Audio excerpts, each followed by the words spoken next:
গতকাল বলেছিলাম সকাল থেকে থাকবো 18 নং ওয়ার্ডের পুলিশ ফাঁড়ির পেছনে। সেই ময়লার স্তূপ অপসারণ চলছে। একদিন দুই দিনে এই কাজ আসলে সম্ভব না, আমাদের সময় লাগবে। আশেপাশের নিবাসীদের সাথে ঘরে গিয়ে গিয়ে আমরা কথা বলছি। তারা খুব সহজ প্রশ্ন করছেন, ঘরে ময়লা নেবার লোক যদি না আসে তাহলে এর উপায় কি? কেউ আবার আক্ষেপ করে বলছেন, কামাই করি কত টাকা, মাসে লোক চায় 150 টাকা। খুবই সহজ প্রশ্ন। এমনকি আলাপের ক্ষেত্রে এই স্তূপটাকে কেন্দ্র করে তাদের প্রতিদিনকার সংকট তারা বলছিলেন। একদিকে স্তূপ, অপরদিকে পুরো রাস্তাটা অন্ধকার, ফলে সূর্যের সাথে তাদের নিরাপত্তাও অস্ত যায়। রাস্তায় দাঁড়িয়ে চলে মাদক সেবন, শুরু হয় ছিনতাই। চলতি পথে চলে নারীদের হেনস্থা, যৌন হয়রানি। অথচ জায়গাটা পুলিশ ফাঁড়ির ঠিক পেছনে। তার মানে সংকটটা বেশ গভীর। অর্থাৎ সমাধানটাও শুধু ময়লার স্তূপ অপসারণ পর্যন্তই না। আসেন দায়িত্ব নিন।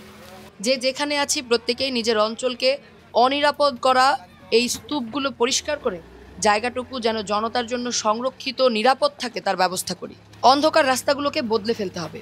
যেই রাস্তায় মেয়েরা হেনস্থা হয়, যৌন নিপীড়নের শিকার হয়, সেই রাস্তাটাকেই কিশোরীদের খেলাধুলা, নারী, বৃদ্ধ, তরুণদের বিচরণের জন্য নিশ্চিত করতে হবে।